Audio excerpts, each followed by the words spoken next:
चलिए अब बायो के लिए बातचीत शुरू किया जाए।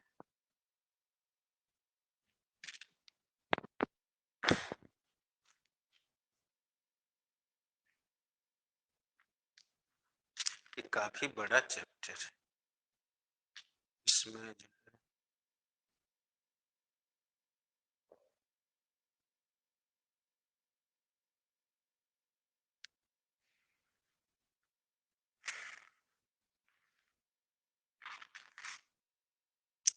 देखिए हम शायद स्व प्रतिरक्षा रोग पे आ गए थे।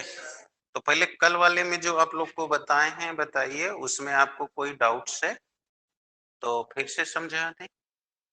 नो? तो आइए बेटा, स्व प्रतिरक्षा रोग, ऑटो इम्यूनिटी डिजीज, हेडिंग दीजिए।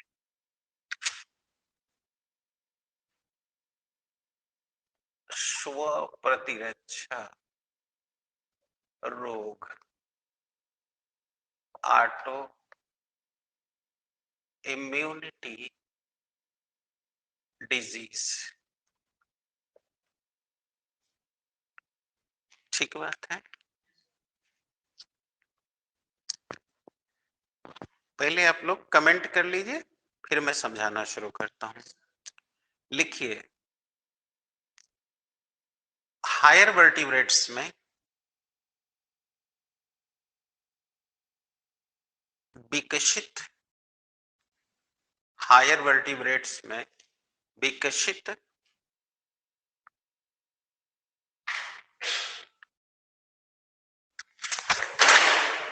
हायर वर्टिब्रेट्स में विकसित स्मृति आधारित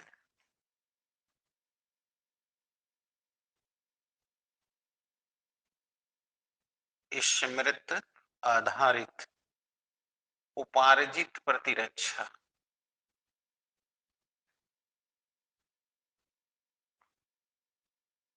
उपार्जित प्रतिरक्षा अपनी कोशिकाओं, अपनी कोशिकाओं तथा पैथोजेंस, पैथोजेन समझ रहे हैं ना, रोगाणु जिससे रोग होता है, इसी को आप फॉरेन बॉडी भी कह सकते हैं। रोगाणु के बीच में विभेद करने, के बीच में विभेद करने की क्षमता पर आधारित है।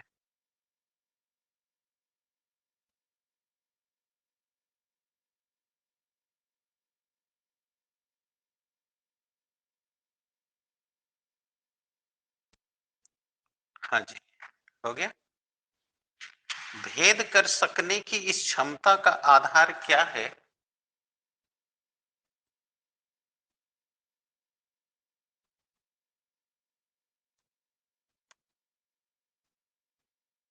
भेद करने की क्षमता का आधार क्या है, अभी ये पता नहीं है।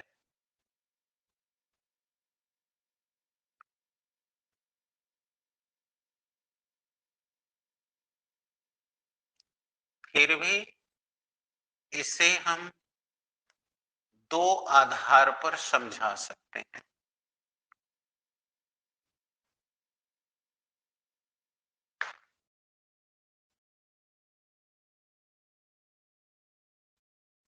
पहला, हायर वर्टिब्रेट्स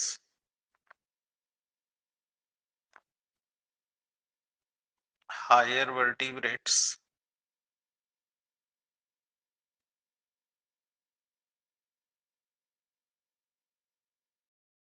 हायर वर्टिब्रेट्स के पैथोजेंस,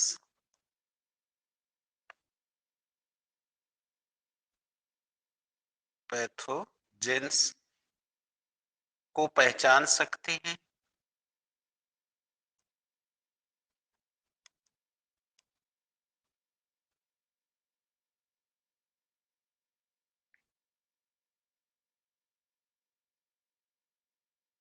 और दूसरा, कभी कभी आनुवंशिक कभी कभी आनुवंशिक और अज्ञात कारणों से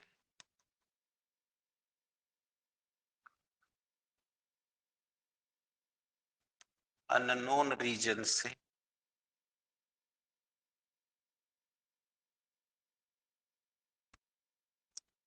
शरीर की अपनी ही सेल्स पर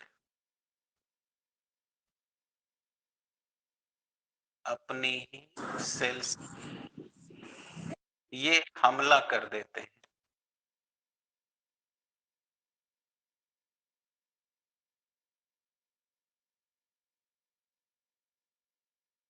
जिसके फल शरीर को क्षति पहुंचती है।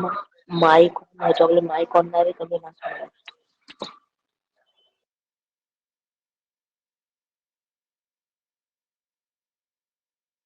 क्षति पहुंचती, यही स्व प्रतिरक्षा, यही स्व प्रतिरक्षा रोग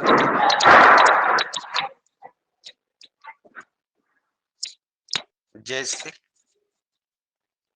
जैसे हम आपको कुछ बीमारियों का नाम बता रहे हैं, जैसे इंसुलिन आधारित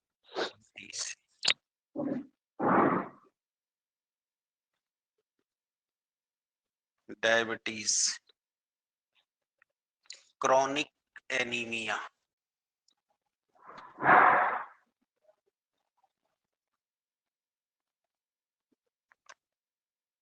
अब आप सब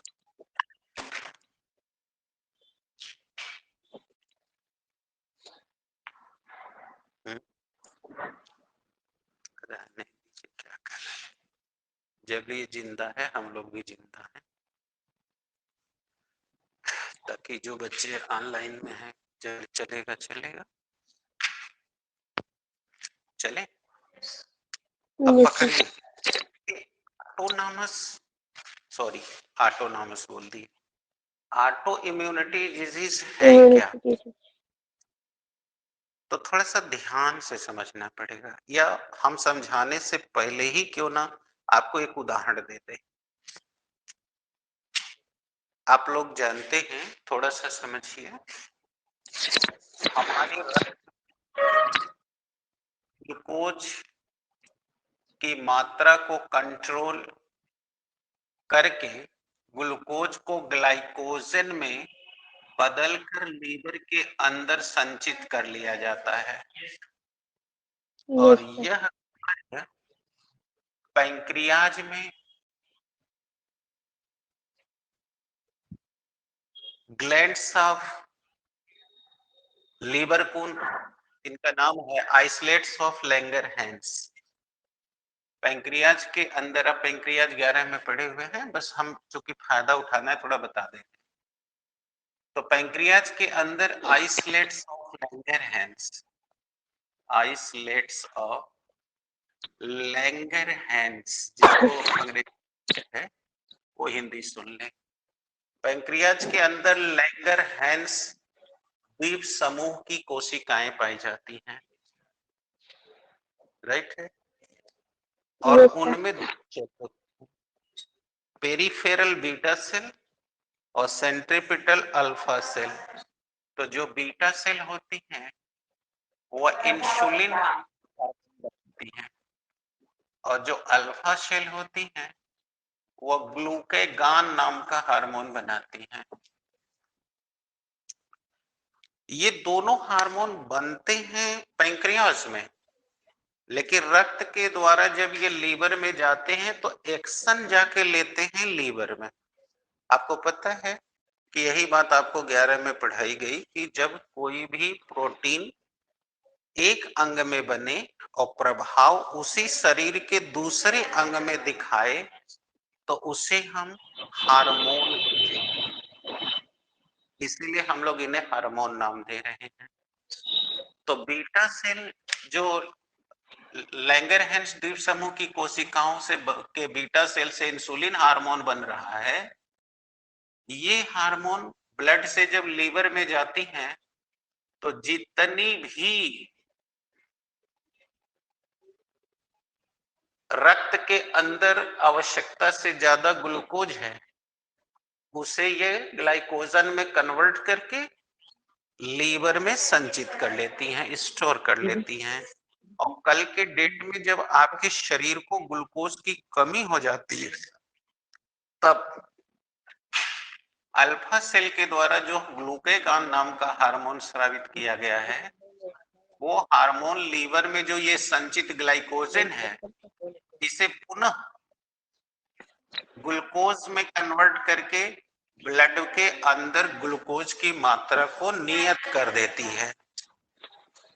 दुर्भाग्य से ऐसा अगर नहीं हो पा रहा है, तब वह ग्लूकोज ग्लाइकोजन में न कन्वर्ट करके ब्लड में चला जाता है, और किडनी में जब उससे यूरिन छाना जाता है, तो वही आवश्यकता से जो ज्यादा ग्लूकोज है वो मूत्र से छन कर आपके मूत्र मार्ग से शरीर से बाहर चला जाता है।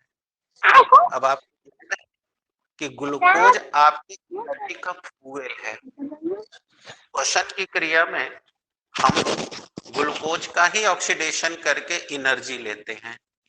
कैसे लेते हैं? आप अच्छी तरह 11 में पढ़े हैं।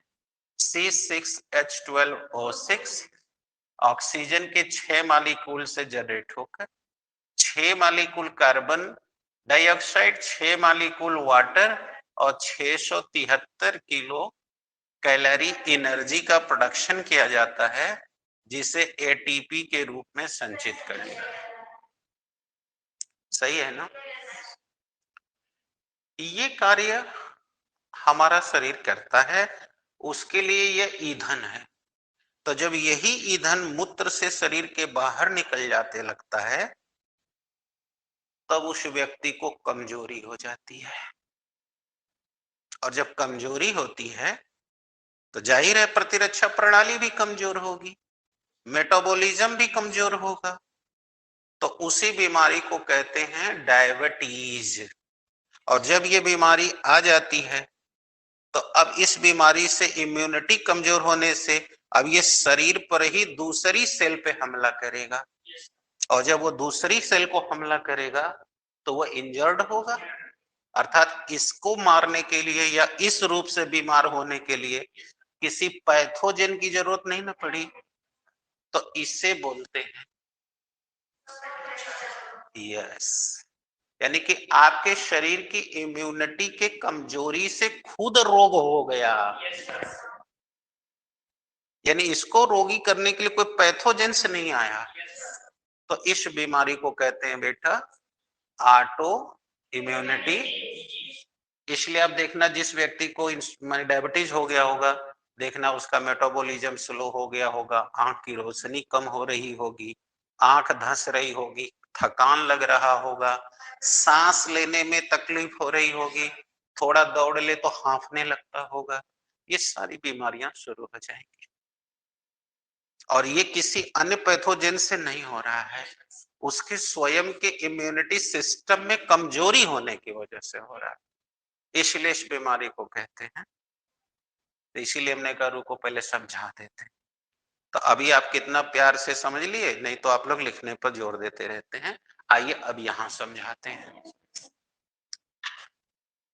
इस डिजीज को हम ये डिजीज को स्मृति आधारित उपार्जित प्रतिरक्षा यानी मेमोरी बेस्ड एक्वायर्ड इम्यूनिटी के द्वारा समझाया जा सकता है।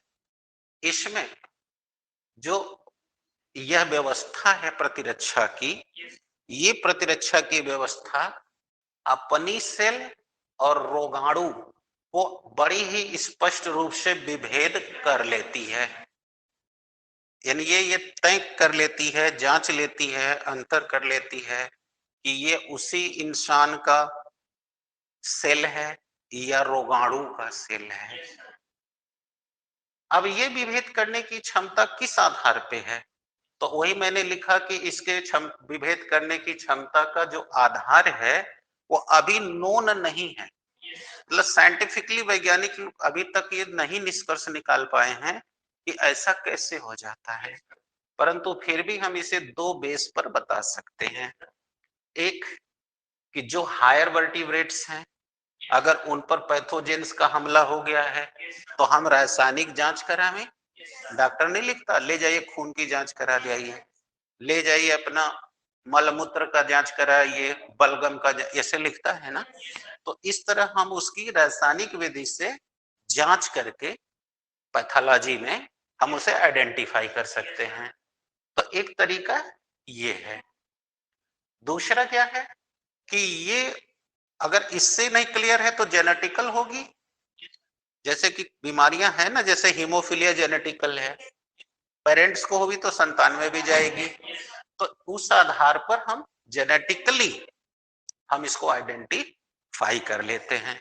और जब कर लेते हैं, समझ में आ रहा है, तब हम आइडेंटिफाई कर सकते हैं। अब उसमें ये जो रोगाणु है, सॉरी, इनमें जो इम्यूनिटी में कमी आ गई है, अब वो सेल अपनी ही सेल पे हमला बोल देती है। जैसे अभी मैंने कहा कि डायबिटीज हो जाएगा तो उस व्यक्ति को आंख की प्रॉब्लम शुरू होगी, मेटाबॉलिक डिसऑर्डर शुरू होगा। तो ये बताओ दूसरे को होगा, उसका कारण उसी के शरीर की कोशिका न है जिम्मेदार। तो वही मैं कह रहा हूं कि वो अपनी ही बॉडी पर अटैक कर देता है और अटैक करके उसको इन्फेक्ट कर देता है, इंसल्ट कर देता है। तो इसी बीमारी को कहते हैं स्व। अभी नहीं समझ में आया? अब जिसको कठिन लगे वो ये भी कह सकता है कि जब किसी इंसान की खुद की इम्यूनिटी कमजोर पड़ जाती है तो उसकी कमजोरी के कारण उसी के शरीर की कोशिकाएं अन्य कोशिकाओं पर प्रतिकूल असर डालती हैं और इससे जो रोग उत्पन्न होने लगते हैं। इसको समझाने के लिए मैंने ये स्केच कर दिया है, फिर समझा। तो चलिए बेटा, अब इसमें आपको दिक्कत नहीं रहेगी। तो अब हमारा अगला टॉपिक शुरू होता है शरीर में प्रतिरक्षा तंत्र, बॉडी इम्यून सिस्टम।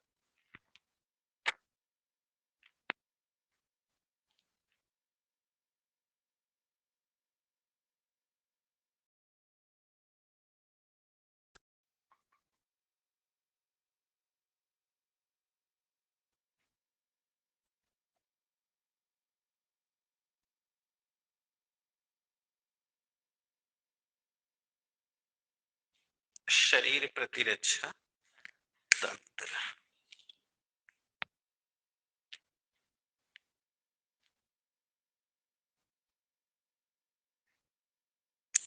करे बात, लिखिए मानव में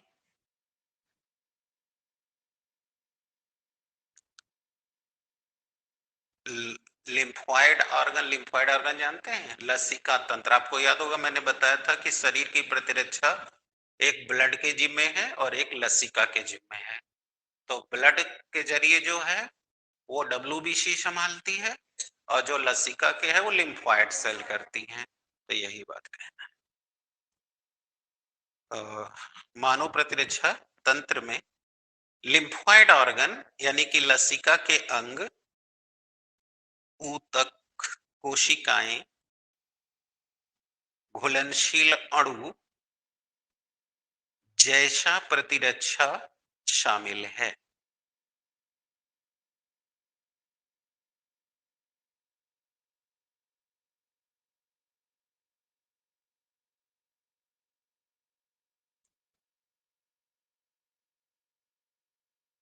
जैसा प्रतिरक्षा शामिल है। ओके, जो हमें एलर्जी के प्रभाव, एलर्जी कल सुने थे ना, एलर्जी के प्रभाव,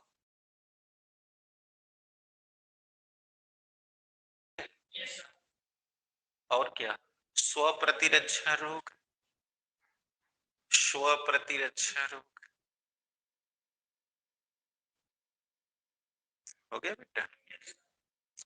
स्व प्रतिरक्षा रोग आदि से बचाने में अपनी महत्वपूर्ण भूमिका निभाता है।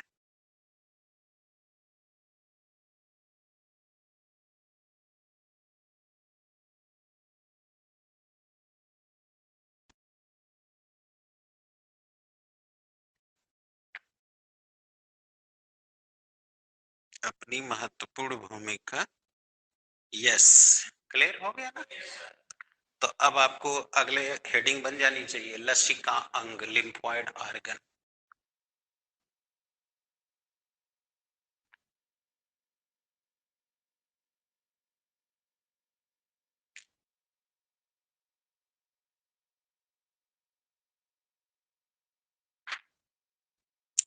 अब दीजिए बेटा, ये ही वे अंग हैं जिनमें लसिका अणुओं की उत्पत्ति या उनका मैच्योरेशन होता है।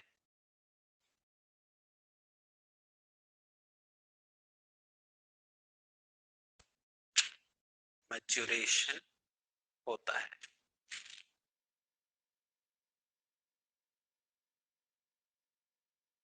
ओके, मैच्योरेशन होता है।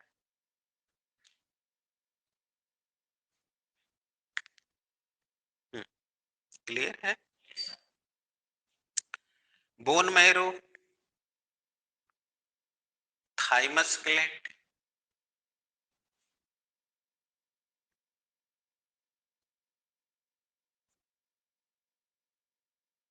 थाइमस ग्लैंड ऐसे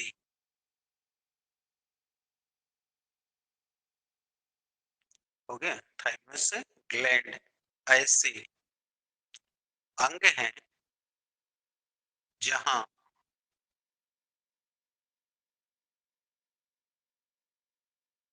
अपरिपक्व, ये लिखा, बहुत इमरजेंसी का है, बतिया